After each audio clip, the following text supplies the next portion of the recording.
घोरपडे सरकारांशिवाय विधानसभेला पर्याय नाही. खासदार विशाल पाटील यांची संजय काकांवर जहरी टीका. घोरपडे सरकारांनी जे प्रेम दिले त्याचा परतावा देणार विशाल पाटील. महांकाली साखर कारखान्यावरून घोरपडे सरकारांची जोरदार टीका. माजी मंत्री अजितराव घोरपडेंच्या मेळाव्याला हजारो कार्यकर्त्यांची उपस्थिती. सरकारांनी माझ्यासाठी टोकाची भूमिका घेतली. खासदार विशाल पाटील. माजी मंत्री अजितराव घोरपडे गटाच्या वतीने खासदार विशालदादा पाटील यांच्या सत्काराच्या निमित्ताने शेतकरी विकास आघाडीच्या वतीने भव्य शेतकरी मेळावा सावर्डे तालुका तासगाव या ठिकाणी आयोजित करण्यात आला होता. या मेळाव्याला हजारो कार्यकर्त्यांनी उपस्थिती लावल्याने मेळावा लक्षवेधी ठरलेला आहे. या मेळाव्यामध्ये खासदार विशाल पाटील यांनी माजी खासदार संजय काका पाटील यांच्यावर चांगलेच तोंडसुख घेतले. त्याचबरोबर संजय काका पाटील यांच्यावर जहरी टीका केली. या मेळाव्यामध्ये माजी मंत्री अजितराव घोरपडे सरकार यांनी नव्याने सुरू करत असलेल्या साखर कारखान्यावरून राष्ट्रवादीचे अध्यक्ष शरद पवार यांच्यावर जोरदार टीका टिप्पणी करून एवढा मोठा नेता खालच्या दर्जाच्या राजकारणात येऊन असे कसे करू शकतो असा खणखणीत आरोप घोरपडे सरकार यांनी केला आहे. यावेळी या मेळाव्यामध्ये माजी मंत्री अजितराव घोरपडे यांनी खासदार विशाल पाटील यांना कशासाठी निवडून आणले याचे स्पष्टीकरण दिले. खासदार संजय काका पाटील यांना या निवडणुकीमध्ये गाडायचे असे ठरवले होते, त्याप्रमाणे त्यांना गाडले आहे. त्याचबरोबर घोरपडे सरकार यांनी महांकाली सहकारी साखर कारखान्यावरून जोरदार टीका केली. या मेळाव्यामध्ये तासगाव कवठेमहांकाळ मतदारसंघाचे युवा नेते राजवर्धन घोरपडे सरकार यांनी देखील लक्षवेधी भाषण केले. यावेळी सांगली जिल्ह्याचे नूतन खासदार विशालदादा पाटील यांचा सत्कार माजी मंत्री अजितराव घोरपडे सरकार व युवा नेते राजवर्धन घोरपडे सरकार, स्वप्नील भैया पाटील यांच्यासह प्रमुखांच्या उपस्थितीमध्ये करण्यात आला. या कार्यक्रमाचे संयोजन स्वप्नील भैया पाटील यांनी केले होते. या कार्यक्रमात स्वप्नील भैया पाटील, सदानंद कबाडगे, अनिल पाटील, स्वाभिमानी शेतकरी संघटनेचे जिल्हाध्यक्ष महेश कराडे, तासगाव काँग्रेस पक्षाचे तालुकाध्यक्ष महादेव पाटील, कवठेमहांकाळचे पांडुरंग पाटील, काँग्रेस पक्षाचे ज्येष्ठ नेते प्राध्यापक दादासाहेब ढेरे सर, सावळतचे किशोर उनवणे यांच्यासह अनेक मान्यवरांची यावेळी भाषणे झाली. या कार्यक्रमाला कोकटोळीचे सरपंच तानाजी यमगर, कोंडाजी पाटील, विकास सोसायटीचे चेअरमन तुकाराम पाटील, नगरसेवक विश्वनाथ पाटील, जगन्नाथ शिंदे, तात्यासाहेब नलवडे, वैभव नरुटे, अर्जुन करपे, सरपंच अरुण भोसले, सरपंच तानाजी शिंदे, सुनील पाटील, माजी चेअरमन दिलीप झुरे यांच्यासह कवठेमहांकाळ तालुक्यातील व मिरज पूर्व भागातील तासगाव तालुक्यातील सर्व प्रमुख पदाधिकारी व कार्यकर्ते मोठ्या संख्येने उपस्थित होते. यावेळी या कार्यक्रमामध्ये युवा नेते राजवर्धन घोरपडे सरकार, त्याचबरोबर माजी मंत्री अजितराव घोरपडे सरकार, नूतन खासदार विशालदादा पाटील यांनी या कार्यक्रमामध्ये केलेले लक्षवेधी भाषण आपण पुढे पाहूया. आपल्या भागातील बातम्या पाहण्यासाठी आमचे न्यूज चॅनल सबस्क्राईब करा व लाईक करा. मुख्य संपादक कुणाल कोठावळे, के मराठी न्यूज नेटवर्क. मिळवण्यासाठी आपण उपस्थित राहिलो आणि मला ज्ञात आहे, मी तासगाव कवठेमहांकाळमध्ये लहानपणीपासून शेतकरी मेळावे, अनेक शेतकरी मेळावे पाहिले, परंतु त्या कवठेमहांकाळ तालुक्यामध्ये त्या मेळाव्याचं स्वरूप बदलताना आम्ही पाहिलं. आधी पाण्यासाठी भाषणं व्हायची, आमच्याकडे पाणी यायला पाहिजे अशी भाषणं व्हायची, परंतु या 5-10 वर्षाच्या 15 वर्षाच्या कालावधीमध्ये पाण्याचं काय कुठं लावण्यास या कवठेमहांकाळ तालुक्यामध्ये राहिला नाही. आमच्या तालुक्यातला दुष्काळ कायमचा मिटलेला आहे असं म्हणलं तरी काही वावड करू नये. आज तासगाव तालुक्यामध्ये मात्र गेले अनेक वर्ष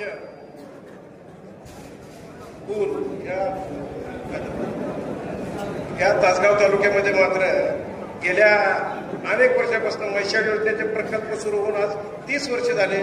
तरी मगाशी महेश पवने आणि किशोरदादांनी उल्लेख केला, अजून शेतकऱ्याच्या बांधापर्यंत पाणी पोहोचू शकलं नाही. ही शोकांतिका खऱ्या अर्थानं तासगाव तालुक्याचं राजकीय अपयश म्हणावं लागेल. कारण महाराष्ट्रात ज्या बाकीवर तालुक्यांना जी काही सत्ता मिळाली त्यात तासगाव तालुक्याचा वाटा मोठा होता. या शेतकऱ्यांना शेतीच्या बांधापर्यंत पाणी पोचणं अपेक्षित होतं, परंतु दुर्दैवानं राजकीय इच्छाशक्तीच्या अभावी हे घडू शकलं नाही. त्यामुळे या शेतकरी मेळाव्यासाठी उपस्थित असणाऱ्या सर्व शेतकरी बांधवांना मी सांगतो, हा देश चालवायचा अधिकार हा तुम्हाला दिलाय. महामानव डॉक्टर बाबासाहेब आंबेडकरांनी तुम्हाला मताचा अधिकार दिलाय, परंतु आपण नेमकं तिथं चूक करतो. आपण काय करतो, तिथं जाऊन या तालुक्यात ह्यांचं वारं जास्त आहे, त्या तालुक्यात त्यांचं वारं जास्त आहे. अरे वाराचं तुम्हाला काय करायचं?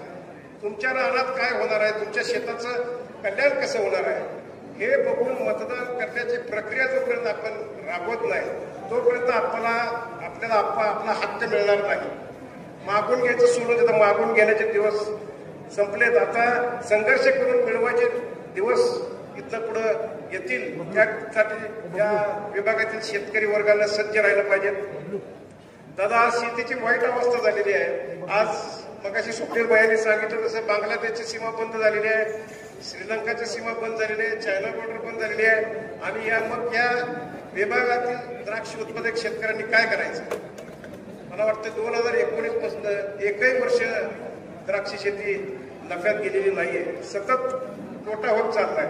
आणि हे सगळं शेतीमालाचं आवक निर्यात हे धोरण ठरवण्याचं काम हे केंद्र सरकारचं आहे. केंद्र सरकारचं धोरण शेतकरी पोषक पाहिजेत आणि त्याकरिता शेतकऱ्यांनी इथं पुढच्या काळामध्ये जो शेतीच्या धंद्यासाठी पोषक धोरण राबवणारं जे शासन असेल, जो उमेदवार असेल, जो राज्यकर्ता असेल, त्यांच्या मागे ठामपणे उभं राहायची भूमिका घेतली पाहिजे.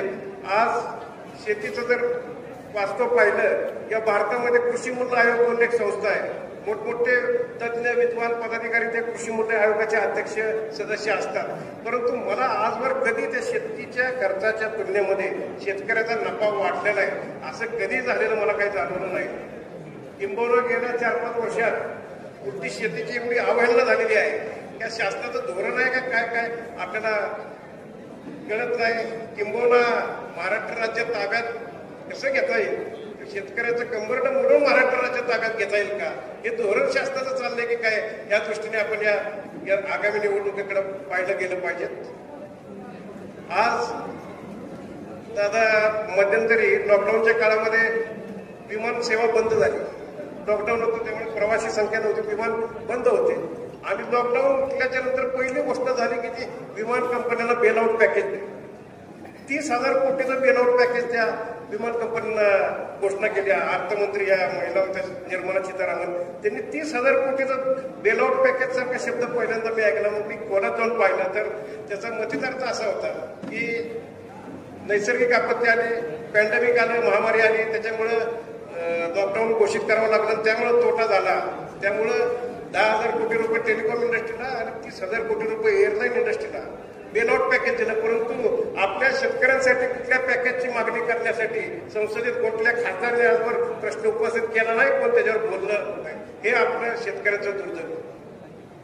आज विशालदादाच्या माध्यमातून एक धडाडीचं नेतृत्व संसदेत आपण सर्वांनी पाठवले. विशालदादांची बोलण्याची पद्धत, प्रश्न मांडण्याची पद्धत, तिथं संसदेमध्ये अध्यक्ष असणारे ओम बिर्ला त्यांनी देखील त्यांचा नावाचा त्यांचं कौतुक केलं. आणि इथून पुढच्या काळामध्ये दादा, या विभागातील द्राक्ष शेतकऱ्यांना मोठं कर्जाचं डोंगर त्यांच्या डोक्यावर आहे. एकरी मला वाटते 7-7 लाख रुपये खर्च करून द्राक्ष बागा पिकवण्यात 7-7 लाख रुपये कर्ज काढलं आणि या 5 वर्षात काय कर्जाची परतफेड होऊ शकली नाही. दुर्दैवाने ते कर्ज या डोक्यावर बसलं. आमच्या तालुक्यामध्ये एक सोसायटीचं 20-25 कोटी रुपये द्राक्ष बागेचा फायनान्स आहे. आणि ते पैसे तो कर्ज फिटणं काय या द्राक्ष शेतीतनं इथलं पुढच्या काळामध्ये शक्य होणार नाही. तर त्याकरता कुठलं पॅकेज केंद्राचं या द्राक्ष उत्पादक शेतकऱ्यांसाठी आणता येते का? किंवा त्या जुन्या कर्जाचं पुनर्गठन करून इथनं पुढं त्यांना दुसरी शेती करण्यासाठी नवीन कर्ज देता येते का? या विषयावर गांभीर्यानं विचार करणं गरजेचं आहे दादा. या विषयावर आपण संसदेत आवाज उठवावा असं मी या तमाम शेतकऱ्याच्या वतीनं तुम्हाला विनंती करतो. अन्यथा आमच्या शेतकऱ्यांना जमीन विकल्याशिवाय पर्याय राहणार नाही. एवढे मोठी कर्जाचे डोंगर या द्राक्ष बागायतदार शेतकऱ्यांवर आहेत. बंधूंनो, अजून आपण एक शेतकरी वर्गातनं येतो आणि हा देश स्वतंत्र देश, हा आपला देश आहे, आपल्या मालकीचा देश आहे. म्हणून मला केंद्र सरकारकडे नक्की एक मागणी करू वाटते. शेती शाश्वत करण्याच्या दृष्टीने या शासनाने काही योजना केल्या पाहिजेत. शाश्वत करायचं म्हणजे काय? तर शेतीमालाचा भाव फिक्स केला पाहिजे. तो कागदावर केला जातो, पण त्याची प्रत्यक्षात अंमलबजावणी किती होते ते तुम्हाला आम्हाला माहिती आहे. आणि द्राक्षासारखं पीक आहे, जे नाशवंत पीक आहे, त्याची लागण कंट्रोल केली पाहिजे. माझी आज 10 एकर द्राक्ष बाग आहे आणि पण पदरात काहीच पडत नाही. त्याच्यापेक्षा माझी 2 एकर द्राक्ष बाग पिकवावी आणि चांगला नफा घ्यावा. हे धोरण शासनानं या ठिकाणी पुढच्या काळामध्ये स्वीकारलं पाहिजे. परदेशामध्ये बहुतेक जे कृषी कार्यामध्ये प्रगतशील देश आहेत, प्रत्येक देश, युरोपमध्ये तर गाईच्या दुधाच्या उत्पन्नावर त्यांनी बॅन आणला होता. प्रत्येक शेतकऱ्यांना कोटा दिला होता, एवढ्या लिटर लेवल तुम्ही दुधाचं उत्पादन करायचं नाही. एवढ्या मायक्रो लेवलला ते देश प्लॅनिंग करू शकतात. तर आपल्या भारतामध्ये जे स्वातंत्र्य मिळाल्याच्या नंतर पहिली गोष्ट व्हायला पाहिजे होती ती शेतीचं नियोजन. त्या नियोजनासाठी एक प्रोग्राम आपला केला पाहिजे होता, परंतु आपल्याकडं मध्यंतरी ते ग्रीन रेव्होल्युशन आलं, हायब्रिडचं धान्य आलं, देशी मागं गेलं, हायब्रिडचं धान्य आलं, मोठ्या उत्पादन वाढते असं आपल्याला वाटलं, परंतु त्याचं उत्पादन एवढं झालं की त्याचे रेट जडाजड पडले. एक शाश्वत शेतीचं धोरण आणण्यासाठी दादा इथं पुढच्या काळामध्ये केंद्र सरकारने योजना काहीतरी आणावी, नाहीतर हा द्राक्ष उत्पादक शेतकरी उद्ध्वस्त झाल्याशिवाय राहणार नाही. आता या ठिकाणी त्यांची काल परवा द्राक्ष बागायतदार संघावर निवड झाली. जयसिंग चव्हाण सोनीचे प्रगतशील शेतकरी या ठिकाणी आहेत, कुठं असतील त्यांनी मंचेगाव यावं. मी त्यांना विनंती करू इच्छितो. मागच्या काही दिवसांपूर्वी स्पेन आणि पोर्तुगीज या देशांमध्ये जाण्याचा योग आला. त्या ठिकाणी पडत्या पावसामध्ये भर दुःखामध्ये द्राक्षाची शेती केली जाते आणि अतिशय चांगलं उत्पन्न त्या स्पेनच्या द्राक्षाचं तिथं शेतकरी घेतात. ते तंत्रज्ञान आपल्या भारताच्या शेतकऱ्यांपर्यंत कसं पोहोचवता येईल हे करण्याचं काम शासनाच्या खात्याने करावं असं या शेतकरी मेळ्याच्या वतीने मी अपेक्षा व्यक्त करतो. आणि इथं पुढच्या काळामध्ये मात्र मतदान देताना मात्र तुमच्या भविष्याचा विचार करून तुम्ही मतदान द्या. तुमचं मत वाया काय विकत आणतंय का? मत वाया घालवायचं नाही. तुम्ही काय विकत आणताय का? जाऊ दे, वाया गेलं तर जाऊ दे, परंतु तुमचं शेतकऱ्याची जोपर्यंत एकी होत नाही तोपर्यंत तुमच्या मागण्याला कुणी दाद देणार नाही.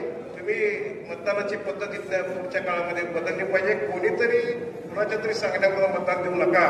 तुम्ही स्वतः तुमच्या शेतीच्या भवितव्याचा, तुमच्या पिढीचा, मुलाबाळांचा विचार करा आणि जो देश शासन शेती शाश्वत करण्यासाठी काम करू इच्छितं असं तुम्हाला वाटतं त्यांच्या पाठीशी पण ठामपणे उभं राहा आणि तुमचा हक्क तुम्ही मिळवा.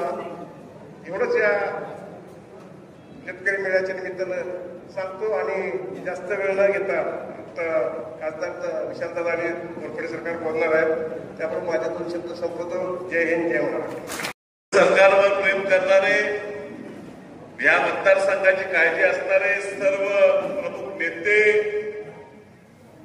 कार्यकर्ते, पत्रकार बंधू भगिनी मित्र, सर्वात प्रथम तर आपण सर्वांनी ह्या झालेल्या निवडणुकीत मला चांगलं मतदान देऊन चांगल्या मताधिक्यानं मला निवडून दिलं, त्याबद्दल आपल्या सर्वांचा मी माझ्या पूर्ण कुटुंबाच्या वतीनं खूप खूप आभारी आहे. तुमचं मी जेवढं होईल तेवढं कौतुक कमी आहे, एवढं प्रेम तुम्ही ह्या निवडणुकीत मला दिलं. अजूनही तासगाव तालुक्याच्या काही भागात आणि पूर्ण कवठेमंकाळ तालुक्याचा अभाव तोला शिल्लक असताना मी तुमचे आभार मानायचे आणि तुम्हीच माझा सत्काराचा आज हा कार्यक्रम, एवढा जंगी कार्यक्रम की हॉल भरून सुद्धा हॉलच्या दुप्पट क्षमतेचे लोक आज बाहेर उभे आहेत, एवढा मोठा कार्यक्रम तुम्ही ह्या ठिकाणी आयोजित केला आणि एवढ्या मोठ्या संख्येनं आलेल्या लोकांच्या साक्षीनं आज माझा ह्या ठिकाणी मान सन्मान सत्कार केला. याबद्दल सर्व संयोजकांचं मी मनापासून आभार मानतो. ही निवडणूक एक अवघड निवडणूक होती. त्याचं कारण असं की काही लोकांना सवय लागलेली आपलं खोटं सिक्का चालवायची आणि लागोपाठ 2 निवडणुकीत कुणाला तरी दाब दाबून, कुणाला तरी फसवून, कधी पैशाचा, कधी जातीवादाचा, धर्माचा आधार घेऊन एका व्यक्तीनं स्वतःच्या स्वार्थासाठी सत्ता भोगायचं काम केलं. आणि ह्या परिस्थितीत हा जो रावण आपण तयार केलेला, या रावणाचं दहन करणं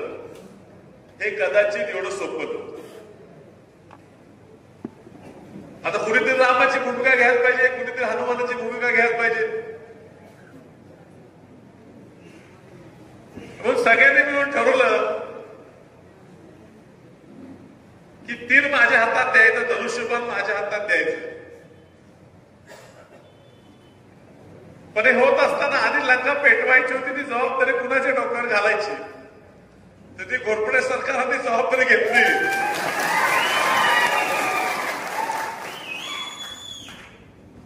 आणि पूर्ण रावणाची लंका ही पेटवून खाक केली. मी मागच्या निवडणुकीत आणि ह्या निवडणुकीत प्रमुख जो फरक आहे, बदल आहे, तो मी सरकारना गेले 5 वर्ष सांगतो. मागच्या निवडणुकीत काँग्रेस सरकारनं आम्ही आग्रह केला होतो, मीच निवडणुकीत खूप उशिरा पडलो होतो, तर आम्ही काय सरकारला खूप आग्रह केला नव्हतो, परिस्थिती तशी नव्हती. मी सरकारला सारखं म्हणायचो की जरी मी 1.5 लाखाने पडलो असलो तरी ह्या निवडणुकीत तुम्ही माझ्यावर नव्हता, हा खूप मोठा फॅक्टर आहे. ह्या निवडणुकीचे आम्ही सामोरे गेलो. ह्या मतदारसंघात सुद्धा आराबादच्या चिरंजीवांनी माझी चांगली मदत केली. मागच्या निवडणुकीत सुद्धा चांगलीच मदत झाली. मग बदल नेमका एवढा मोठा काय घडला? तर बदल घडला की मागच्या निवडणुकीत घोरपडे सरकार आमच्यावर नव्हते आणि ह्या निवडणुकीत घोरपडे सरकार आपल्या बाजूने आले. आणि तो फरक फक्त कौटुंबिका तालुका नव्हता, तो फक्त तासगाव कौटुंबिका मतदारसंघापुरता नव्हता. पण ह्या लोकसभा मतदारसंघात त्यांनी मंत्री असताना, ह्या लोकसभा मतदारसंघात त्यांनी सुद्धा निवडणूक लढवली असताना, या मतदारसंघात बाजार समितीच्या माध्यमातून ह्या मतदारसंघात वेगवेगळ्या शेतकऱ्यांच्या प्रश्नांना वाचा फोडण्याच्या निमित्तानं विधानसभेत काम करत असताना त्यांचा गावोगावी वेगवेगळ्या माणसांची, वेगवेगळ्या शेतकऱ्यांची, कष्टकऱ्यांची थेट संपर्क. आणि घोरपडे सरकार काय निर्णय घेणार ह्याच्यावर सुद्धा जिल्ह्यातले बरेच नेते हा आपला निर्णय राखून ठेवले. खूप लोकांनी आधी शब्द दिला होता. खरं सांगायचं तर प्रत्येक निवडणुकीत खूप लोक शब्द देत असतात. निवडणुकीचं मतदान येईपर्यंत सगळेच त्या शब्दाला पाळतात असं नाही. पण आम्हाला एक माहिती आहे, घोरपडे सरकार शब्द खूप वेळाने देतात, पण एकदा दिला तर तो काय बदलत नाही. म्हणून जिल्हाभर फिरलो, सगळ्यांना सांगितलं तुम्ही साथ दिली पाहिजे. प्रत्येक जण तोंडी शब्द द्यायचा. मलाही माहित होतं की जोपर्यंत या सगळ्यांना विश्वास पटणार नाही विशाल पाटील निवडून येतो, तोपर्यंत ही कोण आपल्या बाजूला येणार नाही. आणि विशाल पाटील ही निवडणुकीत संजय काकांना पाडू शकतो, हा जर विश्वास या सर्वांच्या नेत्यांना द्यायचा असेल तर घोरपडे सरकारने जाहीर भूमिका ही आपल्या बाजूने घ्यावी लागेल. आणि मग घोरपडे सरकारांकडे मी गेलो आणि या ठिकाणी काही कार्यकर्ते म्हटले आणि बोलतात हे की असं केलंय, पुढे हे केलं पाहिजे. पण ते असं बोलल्यामुळे आपल्या नेत्याचं महानपण लहान होते. घोरपडे सरकार हा एवढा मोठा व्यक्ती आहे, एवढा दिलदार माणूस आहे की ज्या वेळा आम्ही त्यांच्याकडे गेलो की त्यांना विचारलं सरकार पुढचं काय, पुढचं ते पुढे बघू. आज संजय काकाला काढायचं हा एकच आपल्या पुढे ध्येय आपण. स्वतःची फिकीर न करता, स्वतःच्या भविष्याचा विचार न करता, फक्त एक उद्दिष्ट डोळ्यापुढे ठेवून सरळ हाताने न विचार करता अगदी प्रत्येक कार्यकर्त्याचा कधी कधी प्रत्येक जणच त्या मताशी सहमत होईल असं नाही. घोरपडे सरकारांचे 70-80% लोक कदाचित या मताचे होते की विशाल पाटलांवर जायला पाहिजे, पण 20-30% लोक ही वेगळ्या मताची सुद्धा होती. पण अशा 20-30% लोकांचा वाईटपणा घेऊन, त्यांना ठणकावून सांगून, त्यांना 10 वेळा फोन करून या ठिकाणी कार्यकर्ते आहेत सरकारांचे, ज्यांना सरकारने सांगितलं, सरकारांना ते सांगत होते सरकार तुमच्या वेळी मी आहे, ह्या वेळेला आम्हाला राहू दे, आमचे संजय काकाचे संबंध आहेत, ह्या वेळेला पत्रकार म्हटले, माझ्या वेळेला म्हणजे हीच माझी वेळ आहे आणि आता माझ्या बरोबर आला नाही तर पुन्हा माझी पायरी चढायची नाही. पुढचा कुठलाच शब्द मिळाला नाही, पुढचं काही चर्चा नाही, तरी सुद्धा एवढी टोकाची भूमिका सरकारने माझ्यासाठी घेतली. त्यामुळेच ही निवडणुकीत आपल्याला 1 लाखाचं मताधिक्य मिळालं. फक्त ह्या मतदारसंघात मागच्या राहिले तर 70-75 हजार मतदान मिळालं. हे सोडून मिरज तालुक्याचं मतदान आहे, हे सोडून जत तालुक्यात त्याला मानणारे लोक आहेत, हे सोडून त्याला जिल्हाभर इतर मतदारसंघात मानणारे लोक आहेत. एवढीच मतं जर माझ्यातनं वजा करून विरोधकाच्या पारड्यात घातली तर निवडून येता आलं असतं का? याची पुरेपूर जाणीव ठेवणारा विशाल पाटील आहे. आणि खूप तर्क येतील का कार्यक्रमाला? आले तर लवकर जातील का? भाषण करतील का? मी पूर्वी सांगितलं, आमच्यावर जे प्रेम करतात त्या प्रेमाचा परतावा कसा द्यायला लागतो हे वसंतदादांच्या कुटुंबांना कळते. या विशाल पाटलाची जबाबदारी आहे की मिळालेल्या प्रेमाला प्रत्युत्तर दिलं पाहिजे. आणि म्हणून घोरपडे सरकार बोलवतील त्या कार्यक्रमाला येणं हे माझं कर्तव्य आहे. निश्चित अजून ह्या मतदारसंघात अडचणी आहेत, तुम्हाला सगळ्या लोकांनी बोलवून दाखवल्या आणि जरा माईकची व्यवस्था चांगली नसल्यामुळे जरा कमी कमी ऐकवा. त्यात सगळं आंघोळ करताना कानात थोडं पाणी गेलं तर जरा कमी ऐकलं, तर सगळं काय ऐकलं नाही. पण भरपूर अडचणी ह्या मतदारसंघातल्या आम्ही समजून घेतो. आज शेतकरी मेळावा सुद्धा आहे म्हणून तुम्हाला खास करून सांगतोय, घोरपडे सरकारांचा प्रत्येक वेळ प्रयत्न या मतदारसंघात पाणी आलं पाहिजे, या जिल्ह्यात प्रत्येक धानाला पाणी आलं पाहिजे, पण पाणी येऊन थांबता कामा नाही. त्या पाण्यानंतर पीक काय घ्यायचं, त्या पिकाला खत कुठलं घालायचं, त्याला घालणारा औषधाचा टॅक्स जास्त झाला त्याचं काय करायचं, त्यातनं निर्माण झालेल्या पिकाचं विल्हेवाट कशी लावायची, त्यातनं चांगला दर कसं मिळवायचा, त्याची बाजारपेठ कशी निर्माण करायची, शेतकऱ्याचा माल थेट ग्राहकापर्यंत कसं पोहोचवायचा, या सगळ्या गोष्टींचा विचार करणारे नेते हे घोरपडे सरकार. दुर्दैवानं बाजार समितीच्या मागच्या टर्म मध्ये आता त्यातले काही संचालकांना स्टेजवर सगळ्यांना आपण नावं ठेवायला नको, आपलीच माणसं आहे. पण बाजार समितीच्या मागच्या वेळेस दुर्दैवानं सरकारांचे काही जे ध्येय धोरण होते ते बाजार समितीच्या माध्यमातून आपल्याला राबवतात. ज्यावेळी आम्ही सरकारला शब्द दिला की मार्केट कमिटीच्या माध्यमातून काही गोष्टी ज्या मागच्या संचालक मंडळात अर्धवट राहिल्या त्या ह्या संचालक मंडळात आपण पूर्ण केले पाहिजे. येणारी सत्ता बदलल्यावर निश्चितच महाराष्ट्र शासनाच्या माध्यमातून केंद्राच्या माध्यमातून जास्तीत जास्त निधी या ठिकाणी ह्या परिसरातल्या शेतकऱ्यांसाठी देण्याचे पुरेपूर प्रयत्न आपण करा. स्वप्नील भैया बोलले की ह्या ठिकाणी जवळजवळ लाखाच्या वर एकर जमीन ही द्राक्ष बागायतदार म्हणून आज ह्या ठिकाणी लोक पिकवतात. त्याचे मोठे प्रश्न आहेत. ऊसाच्या बाबतीत ऊसाला दर दिला नाही तर कारखान्यांवर जप्ती येते, आरआरसी लागते, जमीन विकून सुद्धा ऊसाचे पैसे येतात. द्राक्ष माल जे विकतो व्यापारी नेतो म्हणतो, कधी येतच नाही, नेला म्हटलं तर पैसेच देत नाही, थांबायचं म्हटलं तर माल पुसतो. एवढी पिळवणूक त्या द्राक्ष बागायत लोकांची झालेली आहे. त्यासाठी सुद्धा चांगला आवाज उठवणारा व्यक्ती हा निश्चित मुंबई दिल्लीला पाठवणं गरजेचं आहे. हे तुमच्या सगळ्यांची भावना आम्ही समजू शकतो. दुर्दैवाने गेल्या 10 वर्षात तुम्ही सगळ्यांनी सांगितलं दिल्लीला का जायचं आहे, हाच प्रश्न माहीत नसलेला व्यक्ती त्या ठिकाणी खासदार झाला. विचार करा, वसंतदादांच्या काळात सांगली हा देशभर गाजलेला जिल्हा, सगळ्यांना नाव माहित होतं. आता तुम्ही कुठले खासदार म्हटलं, मी सांगली म्हटलं, सुरुवातीला लोकांना लगेच लक्षात येत नव्हतं की सांगली कुठं आहे. आणि मला विचारायचं, सांगलीचा आधी कोण खासदार होता 10 वर्ष 5-10 वर्ष?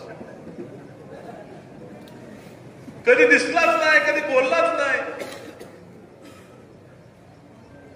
10 वर्षात खासदार त्या दिल्लीच्या लोकसभेच्या सभागृहात जेवढे वेळ बोलले की जेवढा मिनिट बोलले त्याच्याहून जास्त मिनिट तर माझी शपथविधीत तुम्ही बोलले, अजून सुरूच व्हायचं.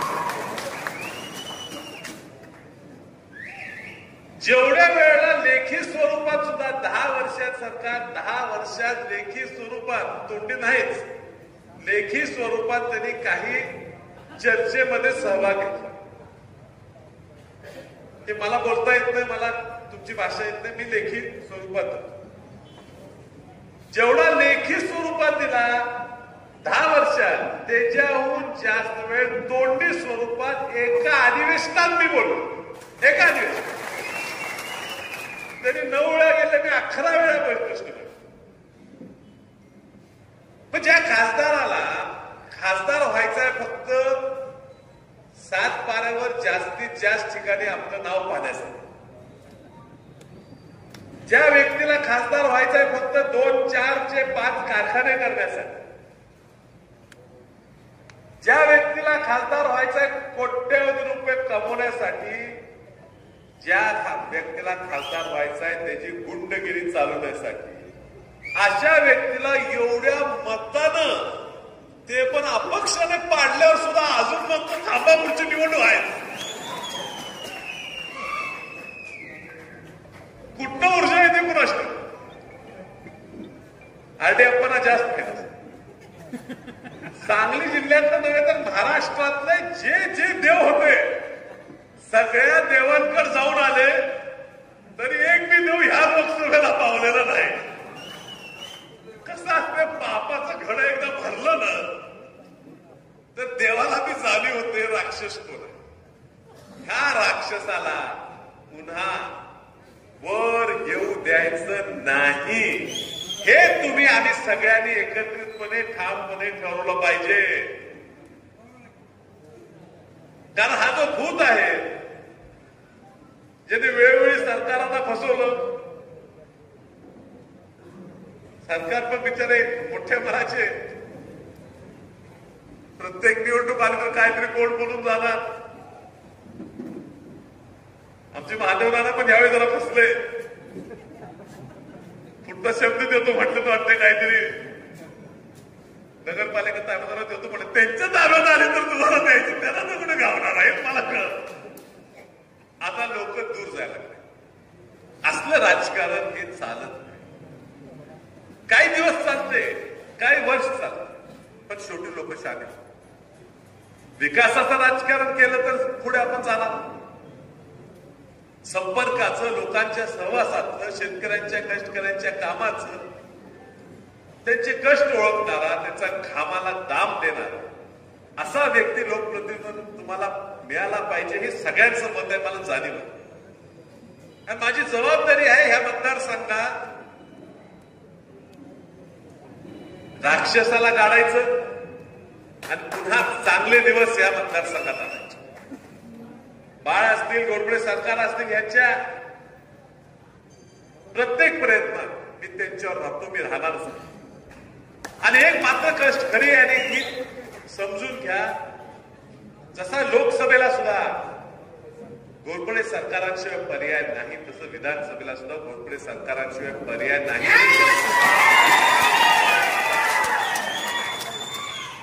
हा निर्णय सरकारांचा आहे, आपण सगळ्यांनी मिळून घ्यायचा. हा कुणाच्या स्वार्थासाठी नाही, तर शेतकऱ्याच्या हितासाठी घ्यायचा. त्यांचा प्रतिनिधी मी आज लोकसभेत जात असताना ती जाणीव मनात ठेवून मी तिथं जातो. अजून खूप कामं ह्या ठिकाणी ह्या मतदारसंघाची दिल्लीत आपण करून आणायची याची जाणीव ठेवली त्या ठिकाणी.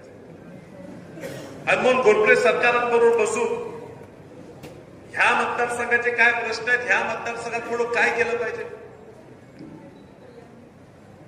मनाने प्रामाणिकपणे आपण सगळेजण पुढे गेलो तर कुणाची अडचण व्हायचं कारण स्वाभाविक आहे. आमच्याही अडचणी आहेत राजकारणात, पण सगळ्यांना एकत्रित बसून काही चुका जे झालेल्या आहेत त्या झालेल्या चुकांची सुद्धा आपण कुठे हिशोबाची चर्चाही केली. सगळ्यांच्याकडनं झालेल्या आहेत. एकदा मदत केंद्र करायची ठरली असताना काही चुका कुणाची झाल्या आहेत, त्याचा जाब विचाराची सुद्धा निश्चितच वेळ या पुढच्या काळात येणार. अजून घोडे बाजार लांब आहे, अजून आपल्याला खूप निर्णय घ्यायचे, पण निश्चितच घोरपडे सरकारने आम्ही जे निर्णय असतील ते एकत्रित बसूनच घेऊ, हे मी तुम्हाला ह्या ठिकाणी असतो. बोलायला खूप काही असते, अजून सरकार बोलणार नाहीत. मलाही कलेक्टर ऑफिसला 4 वाजता बैठक होती, थोडा आधीच उशीर झाला. आज सकाळी आमच्या भावकीत एक वेळ झाला असल्यामुळे सकाळचा कार्यक्रम तासभर लांबलाय, सगळे कार्यक्रम पुढे लांबत गेले. तुम्हाला खूप वेळ थांबा लागलाय, 4च्या पलीकडे वेळ गेलेली. अजूनही तुमच्यातले बरेच लोक अजून उपाशी बसलेले, त्याची जाणीव मला आहे. तुमची जास्त वेळ मी घेणार नाही. मध्ये सगळे आज एकत्रित आले, ही खूप मोठी गोष्ट ह्या तालुक्याच्या दृष्टीनं, या मतदारसंघाच्या दृष्टीनं झालेली आहे. आणि ह्यातल्या सगळ्या लोकांनी ताकदीनं माझ्यावर घालायचा निर्णय घेतला. त्याचे वेगवेगळ्या पक्षाचे अडथळे असणार असतात, त्यामुळे ती जाणीव आम्ही विसरणार नाही. निश्चितच तुमचा प्रतिनिधी, तुमचा हक्काचा माणूस, तुम्ही बोलवाल त्यावेळी तुमच्या आडी अडचणीला धावून येणारा व्यक्ती म्हणून, खासदार म्हणून मी तुमच्यासाठी अहोरात्र झटत नाही, हे या ठिकाणी मी तुम्हाला आश्वासन देतो आणि आपल्या सगळ्यांची रजा घेतो. पण आज अतिशय योग्य वेळी हा कार्यक्रम होतोय. वेळ सुद्धा परमेश्वराने सांगितली तीच मिळाली. तर अशा पद्धतीने आज विशालदादांच्या सत्कारासाठी आपण सगळेजण या ठिकाणी जमलोय. त्यांनी आल्या मला सांगितलं, अपेक्षेपेक्षा जास्त लोकांचे आशीर्वाद मिळाले आणि लोक या ठिकाणी या प्रेमापोटी आली. तुमच्या सगळ्यांच्या सहकार्याने या ठिकाणचे खासदार बदलायला आपण यशस्वी झालो. तुमचे आशीर्वाद आहे, तुमचं प्रेम आहे, तुमची सदिच्छा आहे. आणि दुसरं मी एक गोष्ट सांगू इच्छितो, ज्या वेळेला विशालदादांचं नाव निश्चित होत होतं त्यावेळेला अनेक लोकांनी अनेक सल्ले सुद्धा देण्याचा प्रयत्न केला. माझ्या एकट्याच्या मनावर काही उमेदवारी ठरणार नव्हती हे मलाही माहिती आहे, सगळ्यांचं मत घ्यावं लागणार होतं. परंतु मी मात्र ठासून सांगितलं की आता ही मोहीम जर यशस्वी करायची असेल तर विशालदादाच पाहिजे. आता मगापासून काही लोकांनी त्यांच्या लोकसभेतल्या कामकाजाचं सुद्धा वर्णन केलं. मग माझी निवड योग्य आहे का नाही?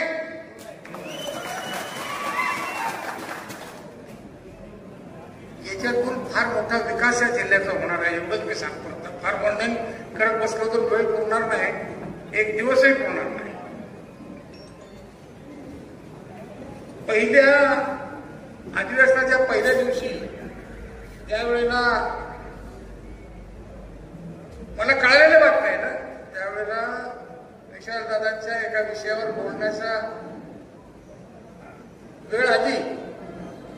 त्यावेळेला अनेक जिज्ञासू लोक एक टीव्हीकडे टक लावून बघत बसली होती, कारण अपेक्षा मोठी होती. अपेक्षा भंग झालेले अनेक माणसं त्या ठिकाणी अपेक्षा पूर्ती होते का हे बघायसाठी बसली होती. ज्यावेळेला भाषण सुरू झालं त्यावेळेला त्यांचं समाधान झालं. घोरपडे साहेबांनी सांगितलं ते खरं निघालं,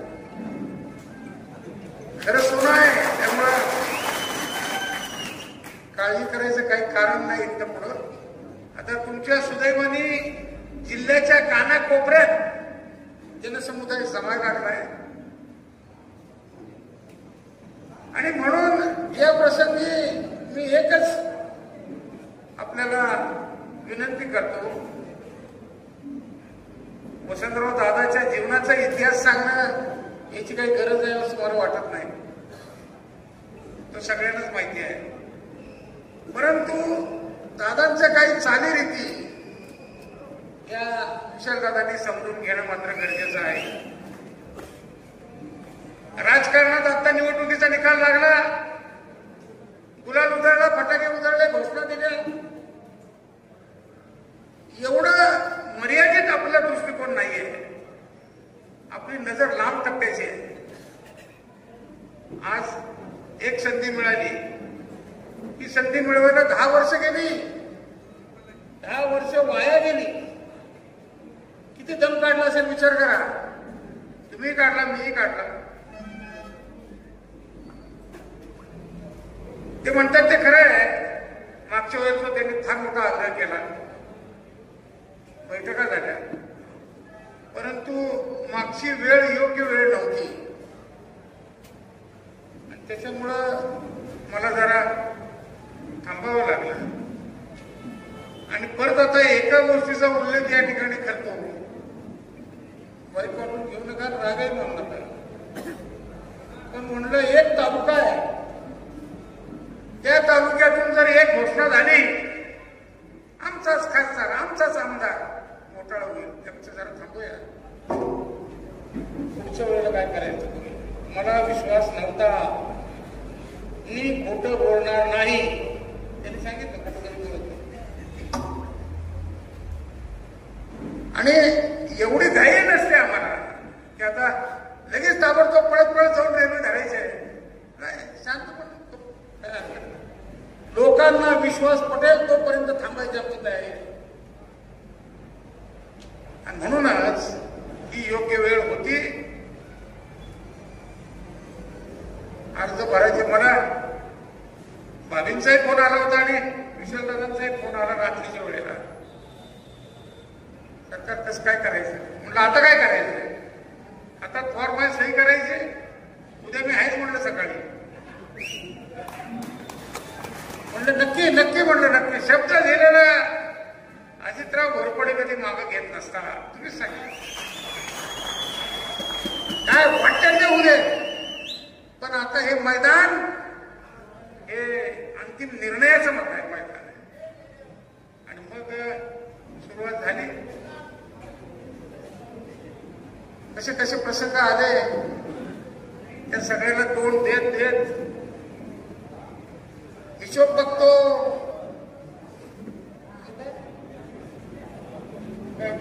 बघून घेतो. बघून फार पूर्वीच घेतलंय, आता काय बघणार आहे. तोपर्यंत दुसरे धडकले, ताणून मारतो. अरे ताणायला आधी उठायला तर लागते, उठून मग पळायला लागते. दोन्ही क्रिया तुम्हाला जमणार आहेत का. आम्ही काय ताणून मारत करत नसतो. आम्ही फक्त लोकांचा जनसमुदाय जमा करून त्या माध्यमातून लोकशाहीची ताकद दाखवत असतो. आणि ते बरोबर घडलं, लोकांनी समजून घेतलं. अजूनही काही लोकांच्या मनात पंतु किरंतु असेल तर ते काढून टाका. तुमच्या हिताचा निकाल लागलेला आहे आणि इथनं पुढच्या काळात आता पुन्हा दुसऱ्या निकालाची वाट बघायची वेळ तुमच्यावर कधी येणार नाही याची खात्री मला आहे. आता मी आपल्या साक्षीने विशालदादांना सांगतो, दादा संधी आली. आता आमची अपेक्षा अशी आहे की सर्व बाजूनी प्रगतीच्या दृष्टीने एक नवीन पर्व सुरू करावं.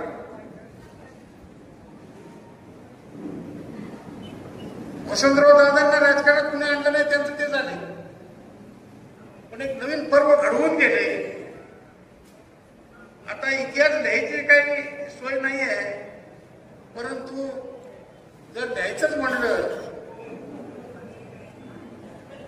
तर वसंत पर्व या जिल्ह्यात एक होऊन गेलं, महाराष्ट्रातच होऊन गेलं असं म्हणावं लागेल. या पद्धतीचं एक पर्व या जिल्ह्यात यावं आणि ज्या ज्या सामान्य शेतकऱ्यांच्या अपेक्षा आहेत त्या पूर्ण करण्याच्या दृष्टीने आपण प्रयत्न करत राहूयात आणि त्यांना ते अपेक्षा मिळवून देऊयात अशी एक इच्छा आहे. या दृष्टीने पुढच्या काळातलं आपण काम चालू ठेवूयात. हे सांगणं मला आणखीन एक उद्दिष्ट आहे. काही वेळेला आता आज शेतीवर सुद्धा बरीच चर्चा झाली. काही लोकांनी चांगली मांडणी केली. स्वप्नील भैयानी अतिशय स्टॅटिस्टिकल पद्धतीने या सगळ्या शेतकऱ्यांच्या प्रश्नाची मांडणी केली आणि त्या मांडणीतून या पुढच्या काळात जर त्याची अंमलबजावणी आपण करून घेतली तर निश्चितच एक शेतकऱ्याचं चांगलं पर्व या ठिकाणी सुरू होईल आणि ते विशालरावांच्या हस्ते सुरू व्हावं अशी माझी इच्छा आहे. त्यामुळं या पुढील काळात जसं दादांनी पहिला साखर कारखाना उभा केला तसं इथून पुढच्या काळात नवीन नवीन निरनिराळ्या गोष्टी निरनिराळे प्रक्रिया केंद्र या ठिकाणी सुरू करताना आपला सहभाग पुरा असावा अशी आपण या ठिकाणी नियोजनाची मांडणी करूया. मगापासून अनेक लोकांनी शेतीच्या प्रश्नावर सुद्धा बोलले. सगळ्यात महत्वाचं जर काय असेल या पुढच्या काळात तर या सगळ्या प्रश्नांना शासकीय पातळीवरून अडथळे होऊ नये. सध्या या तालुक्यात उभं राहून मी बोलतोय त्या तालुक्याला तासगाव तालुक्याला शेतीची चांगली परंपरा आहे परंतु काही चुकीच्या नियोजनामुळे आणि चुकीच्या घटनांमुळं इथं सुद्धा भरपूर नुकसान झालं. एकतर नवीन आणलेलं पीक नवीन म्हणजे फार नवीन नाही परंतु आपल्या पूर्व परंपरेनुसार जरा नवीन आणलेलं पीक ते पूर्ण नष्ट होण्याच्या मार्गावर आहे. त्यामुळं खात्रीने शेतकऱ्याला आपलं जीवन समृद्ध करण्यासाठी 2 पैसे मिळतील अशी आज कुठं परिस्थिती राहिली नाही. एकच पीक राहिलंय आता ऊस. त्या ऊसावर सुद्धा आता 2 प्रकारच्या प्रक्रिया व्हायला लागल्या. आम्ही अट्टासाने त्या पाठलाग करून ऊसापासून साखर निर्मिती आणि त्याचबरोबर इथेनॉल निर्मिती. साखर निर्मिती जुनी आहे, विषय जुना आहे. साखरेच्या आधी गुळ तयार होत होता, नंतर साखर व्हायला लागली. साखर सुद्धा शेतकऱ्याला 2 पैसे देऊन गेली. परंतु खात्रीचं जे काही दर असतो तो खात्रीचा दर काय मिळत नाही. तो इथेनॉलच्या प्रक्रियेतून निश्चित मिळेल असं वाटतं. म्हणून कवठेमंकाळ तालुक्यात सुद्धा तासगाव सारखीच परिस्थिती आहे. कवठेमंकाळ मिरज विशेषतः द्राक्षाचं पीक तिथेही मोठ्या प्रमाणावर होतं. उलट पक्षी मला चांगलं आठवतंय 60-62चा काळ होता. PS ठाकूर म्हणून आपल्याकडे शेती अधिकारी होते. दादाने आणले होते PS ठाकूर. दादांनीच आणले होते. त्यांची माझी चांगली ओळख होती. ते मध्य प्रदेशमधून आले होते. परंतु चांगल्या पद्धतीचा अभ्यास त्यांचा शेतीवरचा निरनिराळ्या विषयाचा आणि विशेषतः द्राक्षाचा होता आणि त्यांचं बरंच मार्गदर्शन शेतकऱ्यांना व्हायचं. मी त्या अडचणी लक्षात घेऊन एक इथेनॉल सह साखरेचा कारखाना उभं करायचं ठरवलं. अडचण होते कुठं ते तर तुम्हालाही कळलं पाहिजे, दादांनाही कळलं पाहिजे. आणि अर्ज दिले. बरोबर तासगाव तालुका जाणवा आला.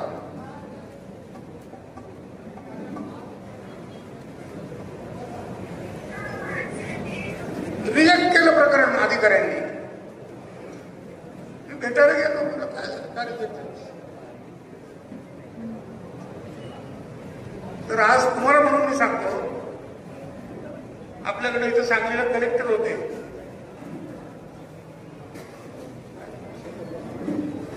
नाही त्याच्या आधी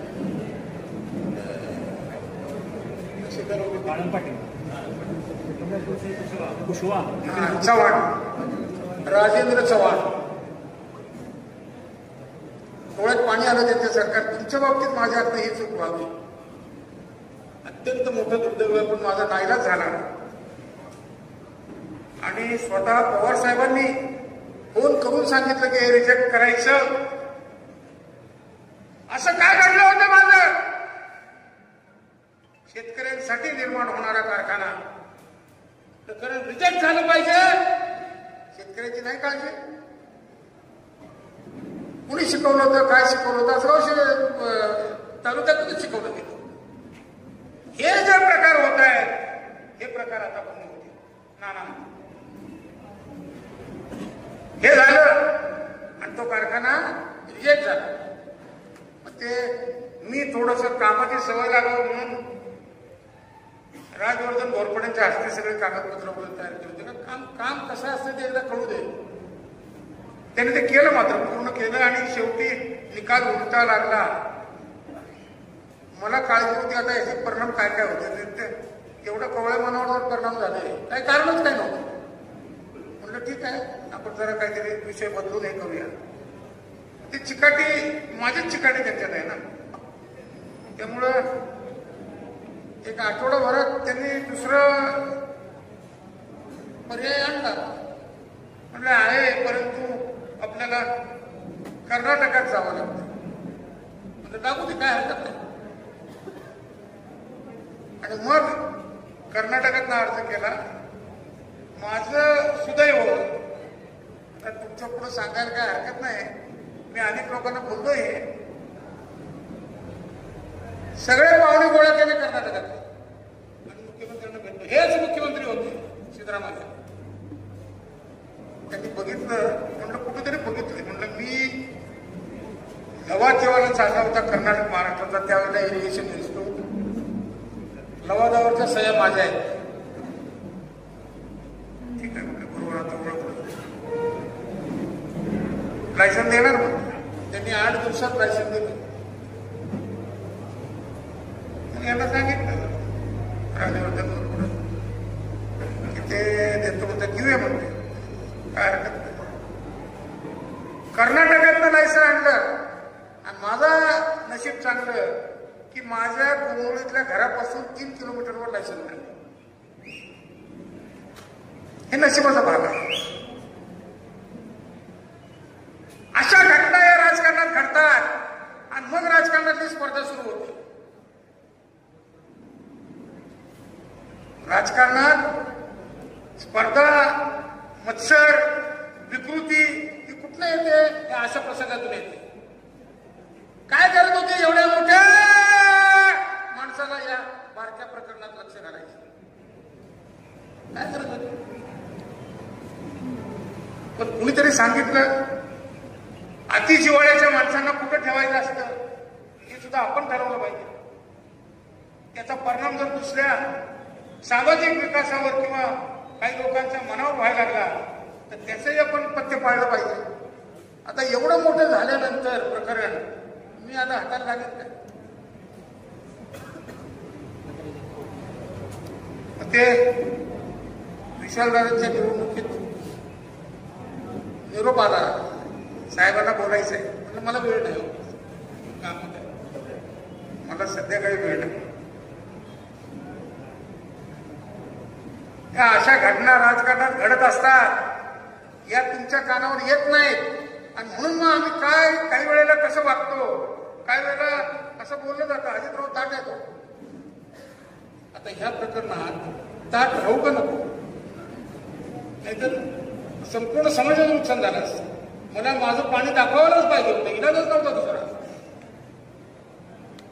मग कर्नाटकात जाऊन ओळखी पाळखी काही नसताना लायसन आणलं आणि ते सुद्धा इथेनॉल सह आणलं. टोटल जागा खरेदी केली 70 एकर. आणि ह्या बाबतीत मात्र राजवर्धन यांचं सगळी भूमिका उपयोगी पडली. आजचा हा कारखाना जेव्हा सुरू होईल त्यावेळेलाही मी हे सगळं बोलणार आहे. हा कारखाना केवळ राजवर्धन यांच्यामुळं उभं राहतो. ही वस्तुस्थिती आहे. वसंतराव दादांनी पहिला कारखाना उभा केला त्यावेळेला महाराष्ट्रात होता, त्यामुळे फार वाईट अनुभव आले नसतील. पण या सगळ्या प्रकारांना तोंड देत देत देत तो कारखाना उभं राहते. आज कवठे मंकाळचा कारखाना बंद पडला म्हणून ही विचार करायची वेळ आली. कवठे मंकाळचा कारखाना कुणी बंद पाडला तोही एक इतिहास आहे. कवठे मंकाळचा कारखाना चालवणारी मंडळी पवार साहेबांच्याकडे गेली आणि आर पाटलांचा वशिला लावला. साहेब आम्हाला मल्टी स्टेट करून द्या. कवठे मंकाळचे जे 12 वाजले, आता 12 वाजलेतच, कारखाना जवळजवळ मोडल्याचा बाहेर. कशामुळे झालं? मल्टी स्टेट केल्यामुळे झालं. जाऊन कानात सांगितलं होतं साहेब त्याच्या मागे हेतू फार वाईट आहेत आणि वेगळे आहेत, हे करू नका. मुद्दाम केलं. अजितराव सांगतात ना, मुद्दाम केलं. का? त्यांचा माणूस जगवायचा आहे, त्यांचा कार्यकर्ता टिकवायचा आहे. कार्यकर्त्याचं वजन किती आहे हे न बघता निर्णय घेतला आणि मग ते कारखान्याचं मल्टीस्टेट करून दिलं. मल्टीस्टेट झाल्यामुळं चालकांच्या एक प्रकारची मोकळी. आता कोण काय करते? जवळजवळ 80% मतदान फिक्स. बरं ठीक आहे, पण परमेश्वराच्या मनात वेगळंच होतं ना. मतदान बी गेलं, कारखाना बी गेला. त्या अशा गोष्टी राजकारणात घडतात, या घडू नये. केवळ राजकीय आधार घेऊन कुणी कोणावर अन्याय करू नये.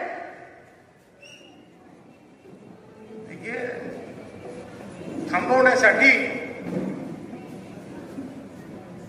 आपल्यालाही काही चांगली संघटना या ठिकाणी उभं करावं लागणार आहे. त्यातलं हे पहिलं पाऊल आहे. खासदार निवडून आले हे पहिलं पाऊल आहे. म्हणून माझी खासदारांना पुन्हा एकदा विनंती आहे, एक वसंतराव दादांसारखं हे विशाल पर्व सुरू करूया आणि खऱ्या अर्थाने शेतकरी उभं राहण्यासाठी जे जे करावं लागतंय ते सगळं करूया. बंधूंनो, मला एवढं समाधान आहे की आम्ही घेतलेला निर्णय तुम्हाला मान्य झाला.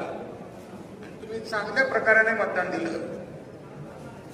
नाहीतर म्हणलं आता कुठं निवडणूक मध्यावर आली आणि कुठं तरी आवाज उठला, आमचाच खासदार, आमचाच आमदार, म्हणजे वांद व्हायचं सगळंच. काय करायचं? ते काही त्या काळात झालं नाही. ते फक्त माझ्यापुरतंच होतं, यांना काही त्रास होणार नाही. त्याची कारणं सामाजिक आहेत. असो, चालू द्या. परंतु आता मात्र हळूहळू दूध का दूध पाणी का पाणी होत जाईल आणि वाईट कल्पनांना वसंतराव दादांच्या विचारातून कधीही मान्यता मिळणार नाही याची खात्री निश्चित झालेली आहे. म्हणून एक वेगळी संघटना आता या जिल्ह्यात उभी करण्याच्या दृष्टीने माझे तर प्रयत्न आहेत आणि विचारदादांचा स्वभाव त्याला सुटेबल आहे. काही काळजी करायचं काही कारण नाही. अशा पद्धतीने हे सगळं राजकारणाचं या ठिकाणी पर्व चालू आहे. आपण सुद्धा या पुढच्या काळात खऱ्या अर्थाने आपलं जीवन पुढचं समृद्ध होण्याच्या दृष्टीने जे जे करावं लागतंय ते करताना कोण माणसं मदत करतात, कोण माणसं योग्य नियोजन करतात, कोण माणसं याचा पाया घालतात, हे ओळखून मतदान द्यायला शिका.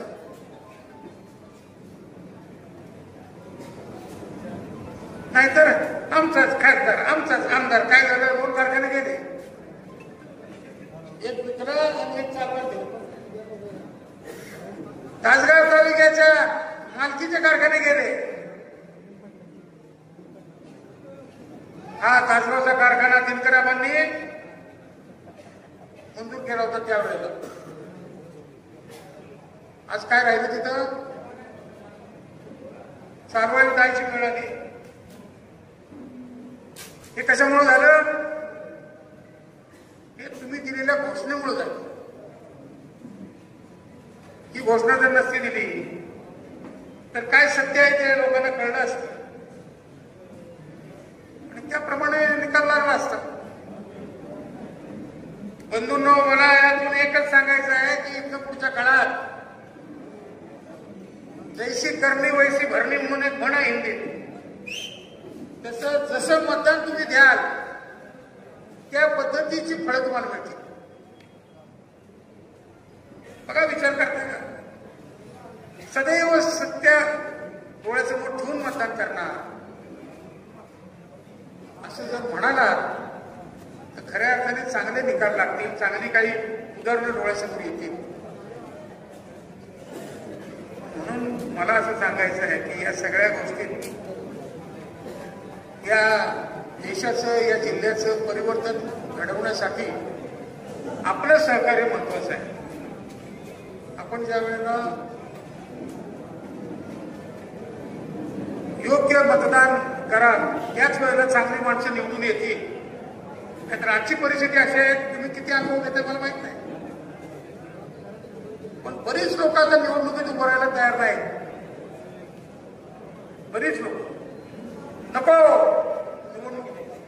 या वर्षी सगळ्यात जास्त मला फोन आले, ग्रामपंचायतच्या निवडणुका लागतील तसे फोन यायला लागले.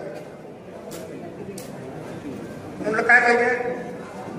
साहेब ते हे 2-4 माणसं आहेत आमच्या गावात, त्यांना उभं राहायला सांगा, नाही तर काय पॅनल काय योग्य होत नाही. मग त्यांना फोन केला.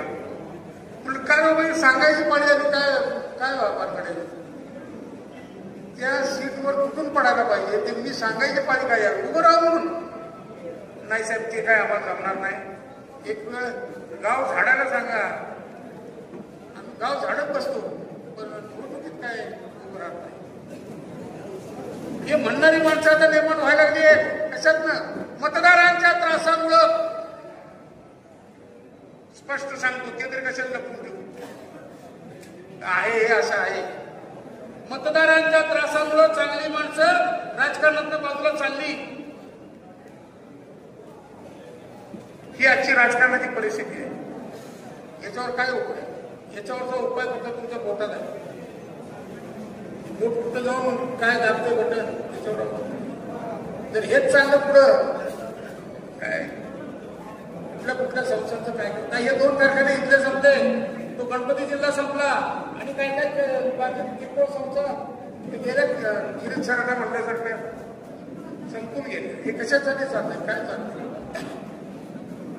आणि तेच अजितराव घोरपडे तुमच्याकडं चांगल्या मताची मागणी करत आले. एकही संस्था मी काढलेली 2 नंबरला नाही, एकच नंबर.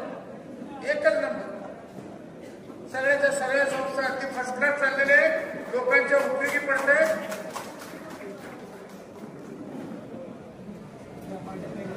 एक बँक आहे, 2 सांगतोय, पण लहान आहे. दर महिन्याला 400 प्रकल्प मंजूर करतोय.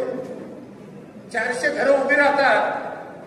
परवा काही जुन्या लोकांना, कर्जदारांना बोलवून घेतलं. म्हटलं तुम्ही कर्ज घेतलं बाबा, परतफेड केली. म्हटलं कशी केली परतफेड? काय तुम्हाला कशात यश मिळालं? काय नाही सर, तुम्ही काही गोष्टी नेहमी सांगता, प्रक्रिया केंद्राच्या वगैरे, त्याच्यातच लक्ष घातलं आणि हा पैसा वापरून ते प्रक्रिया केंद्र पूर्ण केलं आणि विक्रीची व्यवस्था केली. प्रामाणिकपणाने कर्ज फेडलं आणि आज अतिशय समाधानी आहे. हे समाधानी आहे हे शब्द ऐकणं फार महत्वाचं आहे. म्हणून इथं पुढच्या काळात तुम्ही सुद्धा या सगळ्या गोष्टी पूर्ण करण्यासाठी समाधानाने मतदान करत जावं, तरच हे घडतंय. मला वाटतं हे तासगाव तालुक्यात सांगणं अत्यंत गरजेचं आहे. हसताय तुम्ही, काय बघा पटलंय.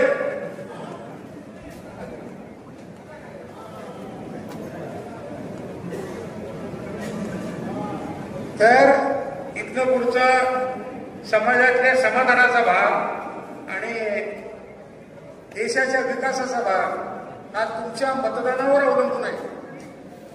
आता सुद्धा कुणीतरी विचार केला असेल काय आता देशाच्या लोकसभेची निवडणूक आमच्या एका मताने काय व्हायचंय, एका मताने काय व्हायचंय हे एका भाषणात विशालदादांनी दाखवून दिलं. आणि आता इथनं पुढे सुद्धा अशाच पद्धतीने काही कामं होतील.